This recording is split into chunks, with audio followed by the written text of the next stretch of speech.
great to see you today. Welcome, welcome, welcome. If you're traveling through town and visiting us on vacation this morning, we're so glad that you joined us. Just wanted to give you just a few quick updates before we jump into our message this morning. I wanted to let you know that Pastor James Yang began a new ministry role as a pastor of a Chinese church in Vancouver this past week, and so thank you for your ongoing prayers for he and Francis and Jesse, and as they've relocated across back to the other side of the country.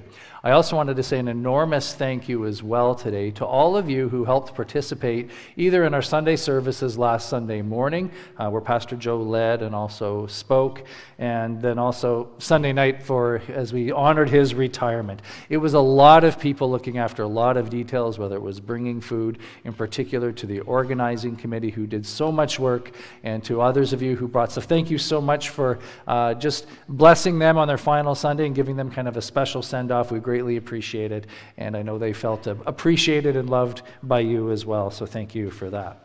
And then I've got some good news for you this morning to let you know that, when we as a church gathered to vote for Pastor Victor K-Roz in his new role as our worship pastor, that vote was conditional upon him receiving a work permit, which we had applied for. We hired an immigration lawyer to kind of navigate that process together, and I'm very pleased to let you know that on Friday we received word that everything has been approved and he's able to take this position, and yes. And so we will, I'll reach out to him tomorrow and we'll figure out a start date, but it'll probably be the middle of this month, but we'll keep you posted on that. Please pray for them as they prepare for the transition to come here. They've got lots, as you can imagine, of details still to work out. But it reminds me, life has lots of changes. Lots of changes. Lots of changes. And our church is going through lots of changes right now as well. You know, some of the changes we choose. We apply for them, we decide to move, we travel somewhere, we begin something new, we start dating somebody. Some of the changes we choose and some of them we don't.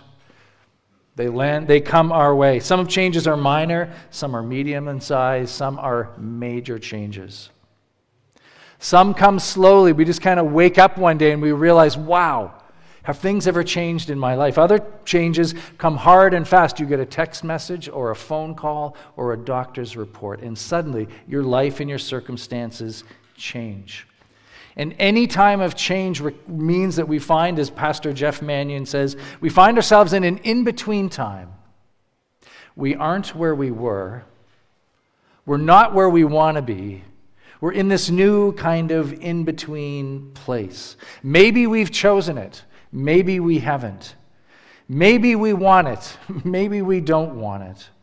Maybe it was part of your 10-year plan. Maybe it wasn't. But you find yourself in a place that you did not expect to be. Some of these in-between places can be challenging. I think about people at work who had career goals and career aspirations and studied for something and started out looking to find work in an area. And it just hasn't really worked out as you planned, and you find yourself in this in-between place. I think about people who move to St. John, whether it's from Moncton or Vancouver or from overseas somewhere, from another country. You leave your friends and your family and your familiarity behind, and you come to a new place, and it feels like you're a little bit in between. You're not where you were. You're not where you want to be. I think about people in relationships who are married maybe for a number of years, and then there's been a change. Maybe you're separated or divorced, or maybe you find yourself widowed. And you're doing things in your life that you never imagined that you would have to do, and having conversations about things that you never thought you'd have to have conversations about. Maybe spiritually for you. You remember a time where you felt so close to the Lord, and worship and prayer and scripture reading just seemed like such a special, beautiful place for you. And now you find yourself in a season where you're not really sure. You've got doubts. You've got things you're trying to figure out, and you feel a little bit lost. What do you do when you find yourself in a place that you've never been before? Well, I'm going to show you a map here. We're going to be talking over the next number of weeks about the people of God as they make their way through the wilderness to the promised land.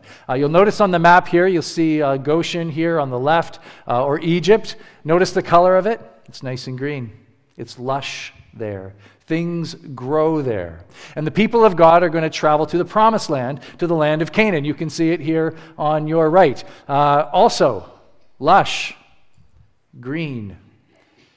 Things grow here. What is the color in between? The lovely color of sand.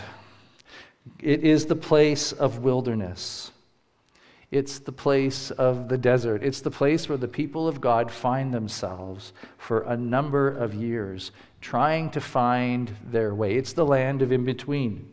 Now, in the next number of weeks, we're going to hang out in Numbers chapter 11. And I know Numbers is your favorite book of the Bible. I know you have many verses from the book of Numbers scattered throughout your house, on your teacups and whatnot. It's a special book. But in case you forget what happened in the first 10 chapters of Numbers, let me kind of refresh your memory. The people of God have been freed after 400 years of slavery, miraculously freed, and they're starting out in a new life, a new chapter, and everything for them is new.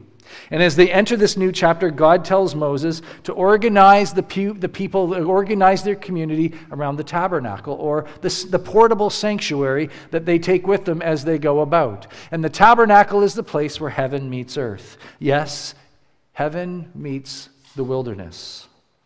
And the tabernacle was symbolically to be the center of their life. God commands the Levites to carry and transport the tabernacle and to lead the people in new habits of worship and to conduct themselves in new ways, and teaches them to respond to issues and challenges of their community life in a new way together. And not only that, the Lord provides a fire that leads them dramatically, hard to miss, so that they can go in the way that He's leading them. Now, when you're reading the book of Numbers, it's easy to want to just skip over the wilderness and go from Egypt to the promised land. And it's easy in life to want to skip over that as well. But think about how many passages that you and I read in the scriptures that have as the background or the context the wilderness, a famine, or a shortage of, or a lack in some way. And it's in these passages, it's in these stories, it's in these contexts that the Lord does great work in the lives of His people. So let's read together this morning. Numbers chapter 11, starting at verse 1 through to 15. It's on page 224 if you're using the red Bible in the seat in front of you. Numbers chapter 11, starting at verse 1 to verse 15.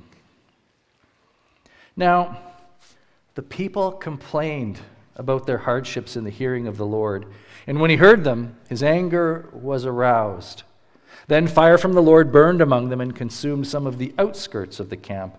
And when the people cried out to Moses, he prayed to the Lord, and the fire died down. So that place is called Taberah, because fire from the Lord had burned among them.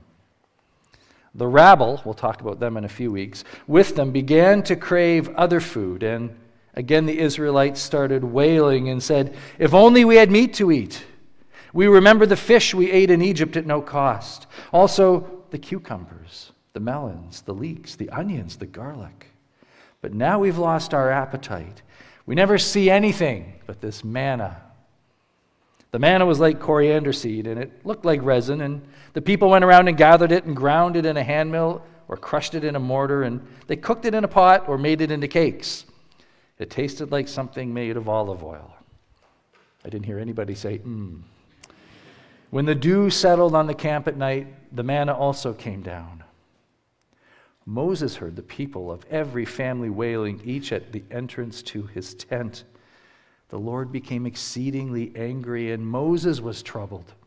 He asked the Lord, "Why have you brought this trouble on your servant? What have I done to displease you that you've put the burden of all these people on me? Did I conceive these people? Did I give them birth? Why do you tell me to carry them in my arms as a nurse carries an infant to the land you promised on oath to their forefathers? Where can I get meat for all these people? They keep wailing to me, 'Give us meat to eat.' I cannot carry all these people by myself.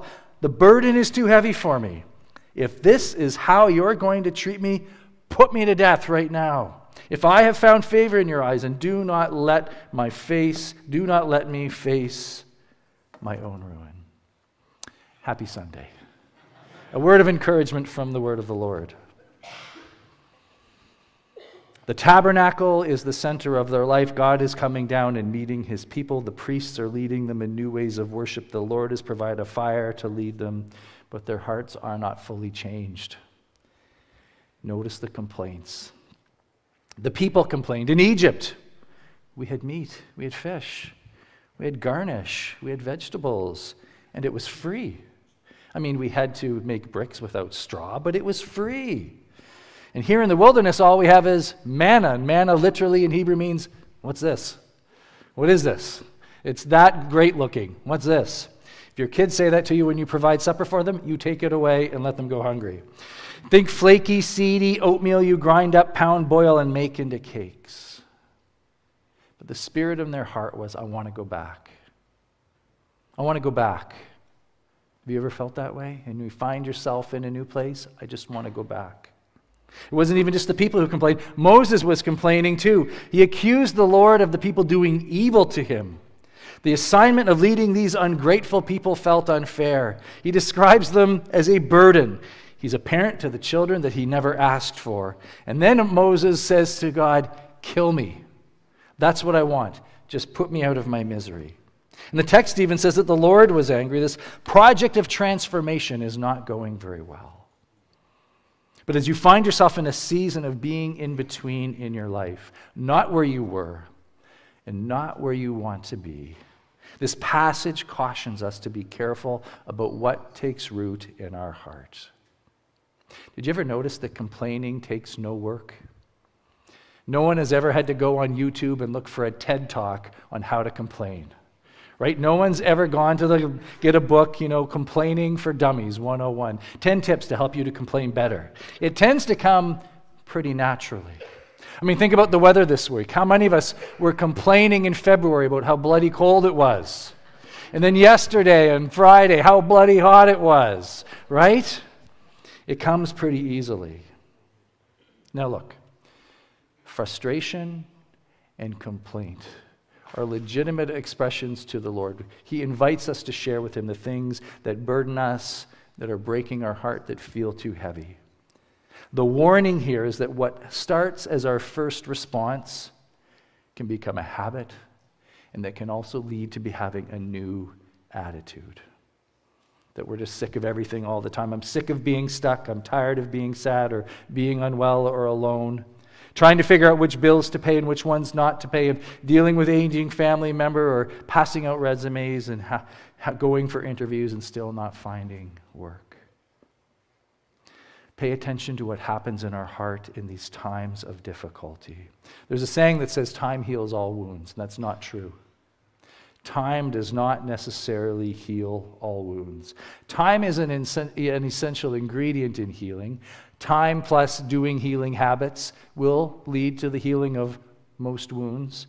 But time just in and of itself won't heal all wounds. And in the same way that if you break your leg today and hope that it just naturally heals in time, that's probably not true either. Because you and I know people. They've gone through difficult seasons. And they came out the other side bitter and more angry than before. And if we're not attentive to what's going on in our own hearts, our hearts can only see everything that's wrong. Everything becomes an offense, and there's no good things in our lives. We used to have meat and vegetables that we ate for free. Now, here's the point I think for us today from this passage.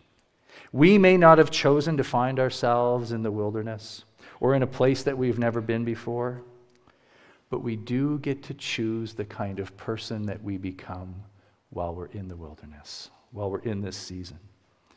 The wilderness was a place of formation. God's purpose for Israel in the wilderness was not just to tour them around and show them the sights and sounds between Egypt and Canaan. He was trying to cement in them their true identity as the people of God. When they left Egypt, they did not immediately just automatically leave behind their identity as slaves. They may have been free legally, but they still in their minds lived and thought and acted like people who'd been in slavery. All they knew was the law of Pharaoh and the rhythm of slave life. They did not know the law of the Lord. They did not know the ways of the Lord. They did not know the Lord as the good shepherd who would lead and guide and provide. And that kind of transformation does not happen easily. It doesn't happen quickly, and it does not happen painlessly. Think about people that you know who retired, and then they just had to go back to work because they didn't know what to do with themselves.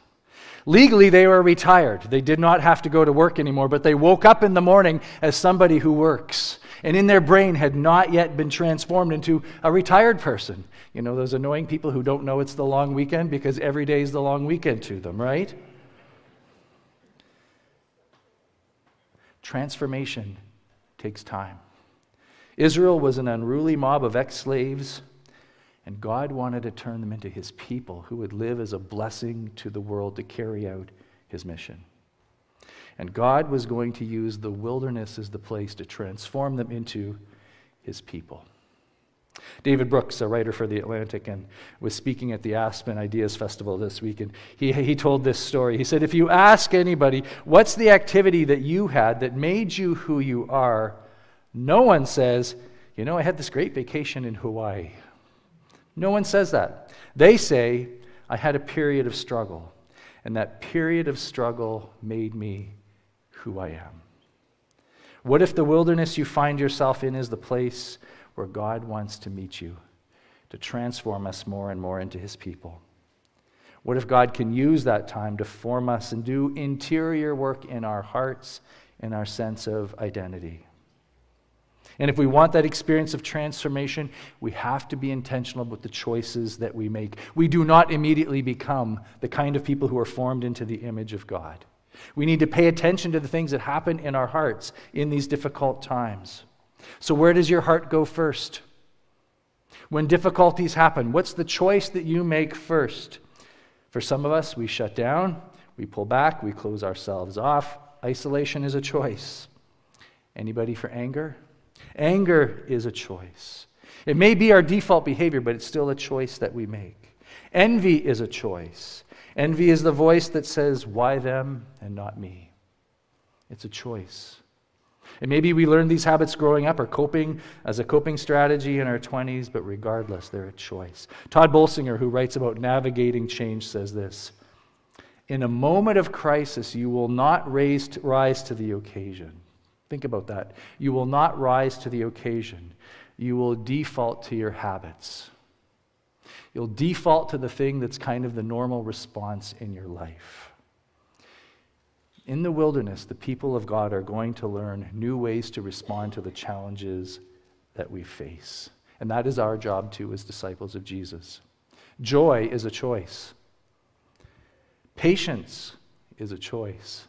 Gratitude and kindness are choices. Perseverance is a choice. And God invites us in this season to think about how is it that we respond and how is it he might transform us in this season. Because for the people of God, as they're walking their way through the wilderness, God is trying to whisper into their ears and saying, will you trust me? Will you trust me in this situation when you get to the Red Sea, when you're tired, when you don't have any food, when you don't have any water, when you're facing other nations? Who is it that you're going to trust? The wilderness becomes a place to learn to hear the voice of God and to learn to trust him. So will you pay attention to what's going on in our hearts? Will we be open to the work of the Lord that he's wanting to do to transform us more and more into his image? Will we be open not just to wanting this season to be over as quickly as possible, but to having eyes to see and hands to receive all that God has for us in it? Let's pray.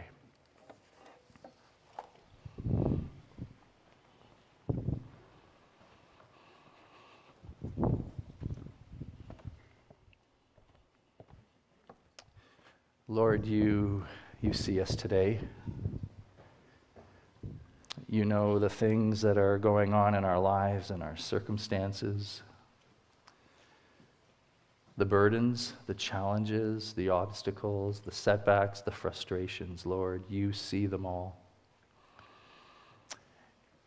And in those times when we feel overwhelmed or when we feel disoriented by all that life has brought our way, you show up again and again and again. You do not give up on us. You do not quit. You are there, and we thank you for that this morning. As we now come to this